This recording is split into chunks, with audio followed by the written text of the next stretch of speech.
the new migrations or the expelled.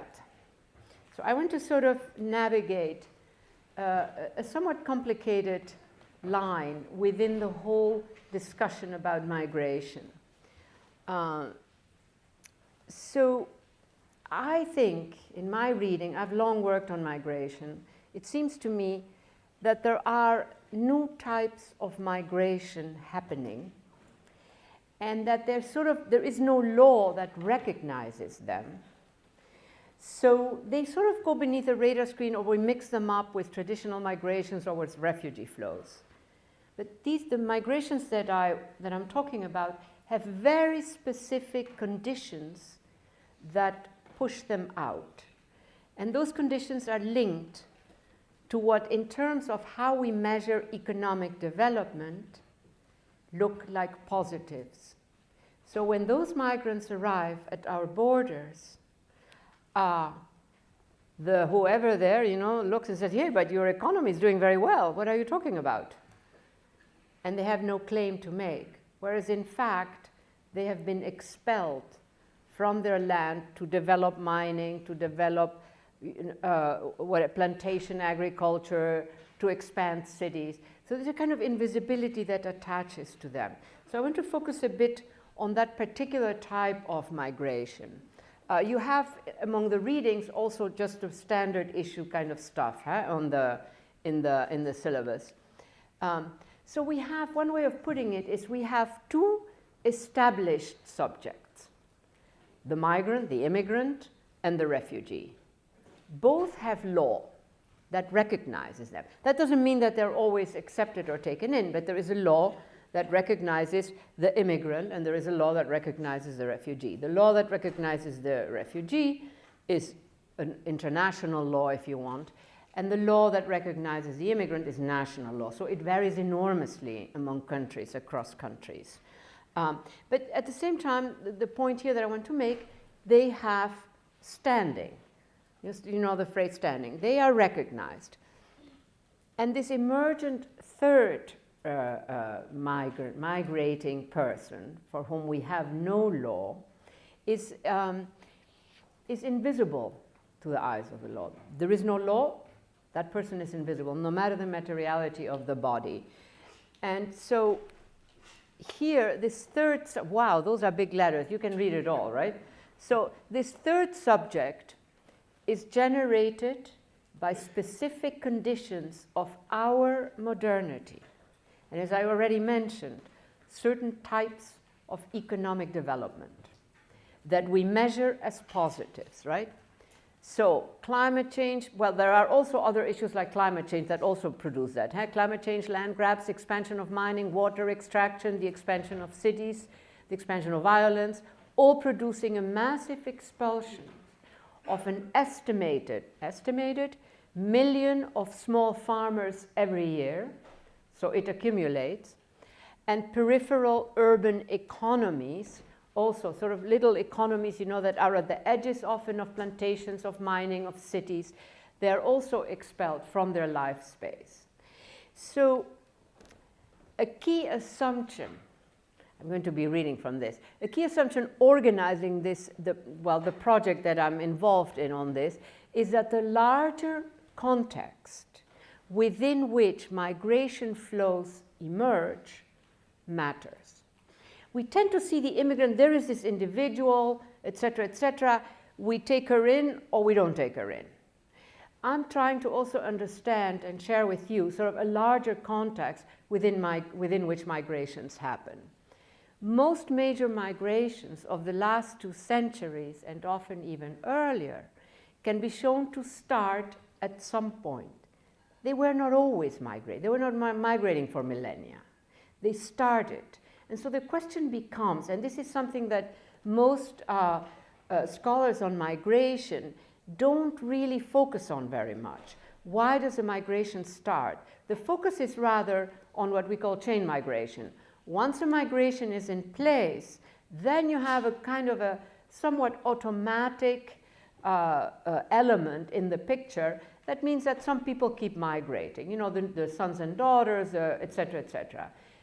What I'm trying to capture is something that belongs to our period, not to older periods, and that is marked by, as I said, certain forms of economic growth, certain ways of using the land, certain types, of grabbing water, etc., which means that a lot of these people are expelled from their villages, from their habitats, wind up very often in the slums of the cities, and then often can then try to go further to a better country or whatever, a better possibility. And these are the people who simply, all that which pushed them out, I'm repeating myself now, actually registers as positive growth in the economy of the country. You understand it's really a very problematic situation for many of these people. Now, separate point. This holds for older migrations, for current migrations, for new migrations. When a migration begins, whatever the various reasons that might be involved, it sort of can alert you. That doesn't mean that the people who are, checking the documents or the researchers on migration flows are oriented towards doing that. But in a way, when a migration starts, it is, I like to use this image, it's like speech, in the sense that it tells you that something has happened, something has changed in the place from where they are coming. So this is really, I repeat, when a migration starts, because they have beginnings and they also often have endings. Once a flow is marked by chain migration, in other words, they keep on coming, the new generations, the sons and daughters, et cetera, it takes far less to explain why that flow happened. What takes effort to explain is, in a country where you have a lot of poverty, why at some point, poof, does a migration start, right? That is the issue. Okay, and so for me, in my analyses, not everybody necessarily does this. Most people don't do it that way, but this is the way I do it, so I'm talking about it with you, and I hope, et cetera, et cetera. So for me, the larger context within which a migration begins is actually, can tell quite a tale. It gives you information. It's not, so many migration studies are just focusing on the characteristics of the migrants. Where they came from, are they young, are they old, are they men, are they women, are they poor, where do they wind up, et cetera, et cetera. I have been particularly interested in understanding these new migrations, et cetera. So it is a different approach. Now, I'm doing research, and I've gotten myself into some trouble with various actors, especially big landowners, on 3 new flows, 3 new migrations that, that fit a bit the argument that I'm making. These are new migrations, and they have certain characteristics. So one point is the sharp increase in the migration of non-accompanied minors from Central America arriving at our border. In other words, these are minors who have crossed the whole of Mexico, and there they appear, which means we don't even know how many died, how many fell off the big train, La Bestia. Does anybody have an image of this? The big train fell off, and then a church took them in or whatever, and they're fine. Others who might have been grabbed for the sex trade, the global sex trade. We don't know that. We know what happens when they appear at the border, the numbers, et cetera, et cetera. But I would sort of want to invite you to think, what it means for these kids. And the youngest we know about is 8 years old. Can you believe that? And we all have the information about what it takes to get to the United States through Mexico. And they are coming from Central America. So that is even a longer trip. Then there is the migration, which is really a persecution of the Rohingyas. How many of you have followed that a bit? Those of you who have not raised your hands, do you know what the Rohingya are? Do you know where that is happening? Do you know? Okay, this is a Muslim minority which has actually for centuries lived in the western part, Rakhine state of Myanmar, which used to be called Burma, and they have regularly suffered persecutions across the centuries. But what has happened in the last half year has been brutal. 700,000 plus men, women, children out. So they flee to Bangladesh. Some take ships and go further. And then there is this new migration to Europe connected to war. Now, when it's recognized as connected to war, the migrant has standing because there is a regime for that. They are basically refugees. A lot of the other migrations that I'm going to talk about are not quite recognized. They have no standing. I hope that language sort of communicates. Now, each of these three of these new migrations points, again, these migrations tell a story, and it's a story about the place of origin, where they came from, what is happening in that place of origin. So the migrant is generated by certain conditions, doesn't fall just from the sky ready-made, you know, oh yeah, I want to be a migrant. There are really push factors involved. We might find better terms than push factors, but that's one shorthand to use. And so when they appear at our borders, you know, we've got to deal, so to say. We either reject them, we accept them, et cetera, et cetera. So each of these very different migrations points to a larger context. In other words, the migrant is signaling something, tells us something about a larger history. This is very important. So a larger context marked by mostly extreme conditions that can be outlined or at least made visible because it is not simply part of a chain migration. Now, is the term chain migration familiar to you? Chain migration means that so the first members of the family leave for a migrate, you know, to migrate to a country, and then the sons and daughters leave, or one son, one daughter, etc. So chain migration is when it's routinized. That is the issue there. The questions we need to ask when it's routinized are very different from the questions that need to be asked. Why does somebody start a migration when there was no tradition in that area or in the family, but certainly in the area? That is the more important part. So what the first wave has a capacity to show you is some larger set of conditions that are happening in the place of origin. What the second generation, sort of chain migration, shows you is mostly something about household decisions. So each of these different types of migrations, the first, you know, the ones who start, and the ones who basically then are routinized, they tell us different tales, if you want. We get different types of information. Now, so one way then of putting it is that that first generation, and what I want to show you here, the three flows that I'm talking about, emerge from situations that are larger than the internal logics of households. I repeat, most chain migration captures the internal logics of, not 100%, but still mostly, the internal logics of households. Now, now I want to sort of begin to focus on these particular migrations. So the one for, let's see, is this what I have here? Right, so extreme violence is one vector explaining the migrations that are coming, say, from Central America, the children. Can you read all of this? So I add a second key vector, the fact that 30 years, this is very important in my analysis. You've understood that there is a more general field of action. International development policies have left much land dead. I've talked about that in the past, I don't need to repeat it, due to mining, land grabs, plantation agriculture, etc., and expelled whole communities from their habitats.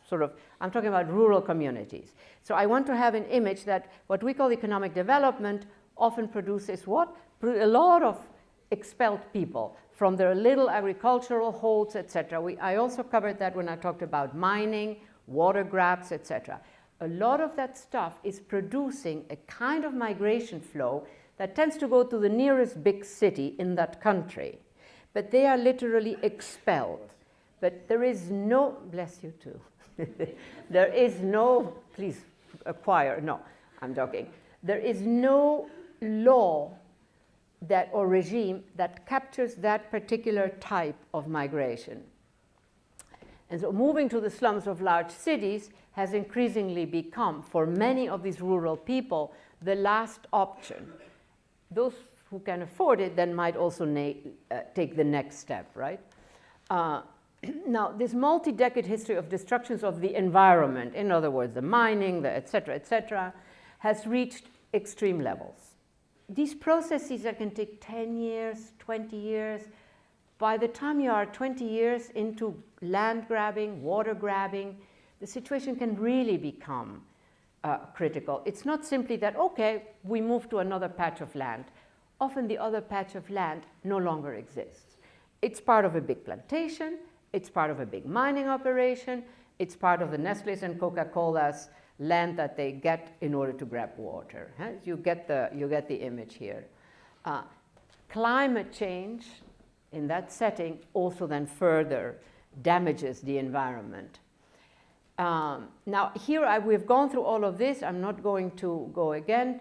You know, the land, the water, etc. You have seen this, you have seen this, you have seen maybe this as well. The hot land, etc. I talked about all of that. All of this is in play with a lot of these migrations. This is the water thing. This is how little difference our policies make. You may recall that part. Now, people who are pushed out, because we're talking, I repeat, the estimate is 1 million every year. They're pushed out from whatever little piece of land they had. And in some places, it's much more acute. This is a fairly average. Where do they go? The typical mode, well, let me ask you, where do those people go? They are modest. They are rural people. They have little plots of land, etc., etc. They've made a life in the countryside. Here comes this big mine that either pushes them out or poisons the water that they need. Where do they go? Would they go to major cities, global or not global? Yes, they do that. They do both that, you know, that they separate the household, but very often they simply are out of their land. The patch of land on which they were is gone for them. And then they tend to go to the big city. So that is often the first stop. Now here's something that happens. When they enter into the big city, they sort of become invisible in terms of their past history, which may have been as cultivators, you know, as growers of food. They had knowledge of the land, what to plant, how to protect the land, or it could be fisheries, you know, whatever it might be. So a lot is lost, and we look at them and we see them as slum dwellers. They're just slum dwellers, which, by the way, is not a totally negative term. I think I mentioned that already once. But still, it is not a farmer who has kept the land alive for centuries, you know, across the family. So there is a lack, there's a loss of knowledge, really, that happens. Now, this image, I think I've showed it to you already, La Periferia. This is an image from Latin America. Big cities, you know. This, if they are doing okay, they wind up in these places where you have both regular housing, irregular housing, you know, but there are actually economies that are functioning in this space. By the way, this is a photo, and that's a photo. But there's no place in the world, I'll just alert you, I think I may already have alerted you to this, where you can stand like you sit there now and see this juxtaposition. The artist just decided that that was a good idea, and I agreed with him. I think it is a good idea, but I just want you to know that there is no point in the world where you can actually see this. You can, however, see this, okay? This is another one. This juxtaposition of poor housing and, you know, well-to-do housing. This is speech. This is speech that tells you scarcity of land. You know, so they get more and more intense, more dense. A lot of that scarcity of land is the result of being thrown out or the land getting poisoned. And if there isn't enough land, the shanties are built on water, right? It is clearly from Asia. Now, so back now to the sort of main line here, the massive loss of habitat is actually contributing to a whole new kind of migration, because it is caught in that invisibility. It's not a regular migrant, nor is it a refugee. This is a migration for which we have, I repeat, no law, neither national law, as with regular migrations, nor international law, as is the case for refugees. I've said this now 3 times, so I really want you to remember this, okay? I hope that that is clear. Now, rural expulsions make it fairly visible, you know, but it's also happening in cities. It's happening in New York. Not quite in the vector of migration necessarily, but there are more and more parts of the highly valued land in New York City, I mean the buildings, etc., the neighborhoods, people are being pushed out. This is not just a question of this being pushed out. It's not just a question of, you know, poor countries in the global south. Do you know what I'm talking about when I mention New York? You are aware, right, of that this is happening. It's not a good thing. Now, I want to focus on 2 migrations. As I said, the Rohingya and the Central American. And violence and religious persecution are often invoked in one of them. And they are often the increasing, I really apologize, I have a very bad throat. The increasingly common explanations for emigration in certain parts of the world, and that is Central America and Southeast Asia. They're often, I would argue, an easy way of explaining what is actually produced by other factors. You trot in religion, you trot in that, and you have explained it. And we need to keep interrogating, why are these migrations happening? Now, I need to ask you again, how many of you heard about the Rohingya? Sort of, at least half of you, if not most. Okay. Now, increasingly common ways of explaining migration, common explanation is, it's kind of a new explanation, violence. I don't know if people have sort of managed to read about, etc. There is growing violence in many rural areas of the world, partly because of the land grabs, partly, you know, they're getting expelled. So we need to ask, why this sudden violence? Why this much violence? Now, in the case, as some of you might know, in the case of Central America, those 3 Central American countries, Salvador, Honduras, and Guatemala, are considered the most violent places, along with one place in a war zone in Asia. So we're talking seriously, you know, bad stuff. The question we need to ask, because violence, it's too easy often as an explanation. You say violence. Well, of course, violence. Violence is made. What is causing the violence? We need to ask that. And if you look at what is causing the violence, you might actually discover something that is not simply reducible to violence. So there could be loss of habitat, destroyed land, you know, all of that kind of stuff. Now, here is one of these cases, which is minors, as I said at the beginning, coming from Central America, et cetera, et cetera. Here's the source. Look at this. So this is a curve. This is the apprehension. In other words, those who make it to the border of the United States. That's what that is, right? So, and look, it goes up. The violence keeps growing, growing, growing, and there's areas of origin, etc. And that's how sharp that curve is. Now, these are only the ones that made it to the United States, that actually crossed the border between Mexico and the United States. And they are coming from Guatemala, Honduras, and Salvador. They are not coming from Mexico per se. Now, so what the general explanation is violence. The kids who arrive, the minors, they say violence. They say, why did you migrate? La violencia. It's like a basic phrase. Now, those kids are leaving from cities. So their parents are there. There's a lot of, in the cities, there is not much economy. There's a lot of gang warfare. There's a lot of killing. The parents are killed. The kids are scared. This is what one finds out, you know. The kids leave. It takes enormous courage, but it also means that it's a desperate situation. The explanation the kids have is violence. But as I like to say, violence is made.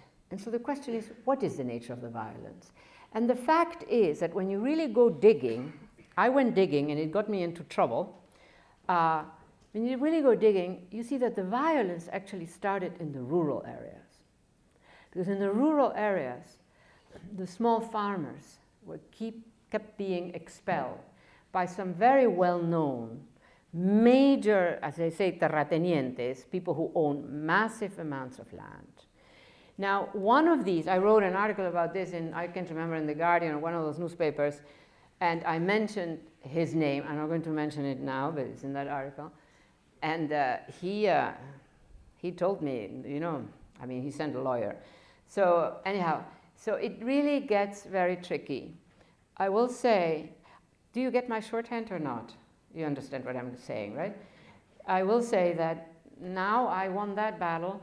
He sent a person that really, I thought, these guys are going to kill me. But anyhow, I won the battle because the main figure, Dinant is the name, actually decided that he had to become a good boy.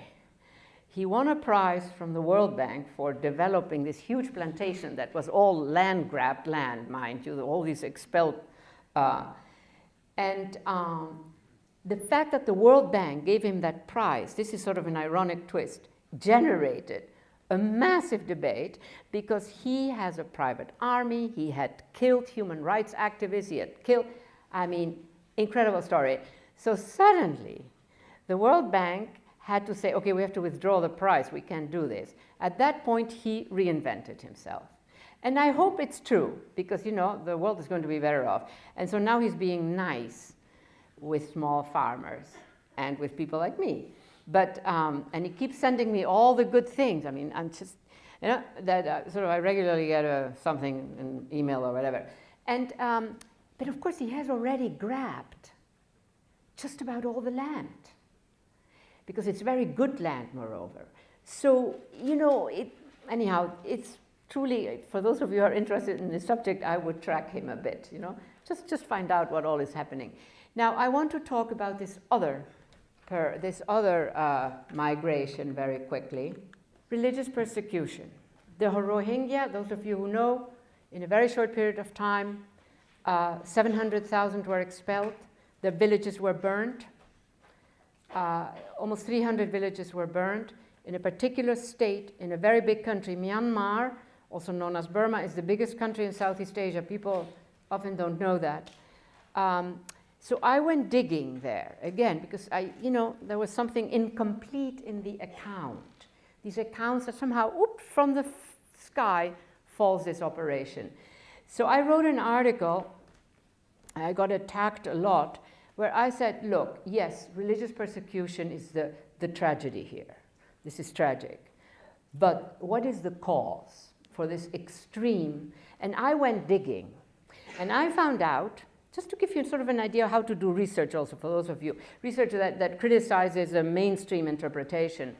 I found out that China was going to build, hasn't started, a huge port for 7.3 billion in this very forgotten state that is Rakhine state. Nobody wants to go there, nobody invests there. It's the poorest state, it's full of Rohingya Muslims and so on.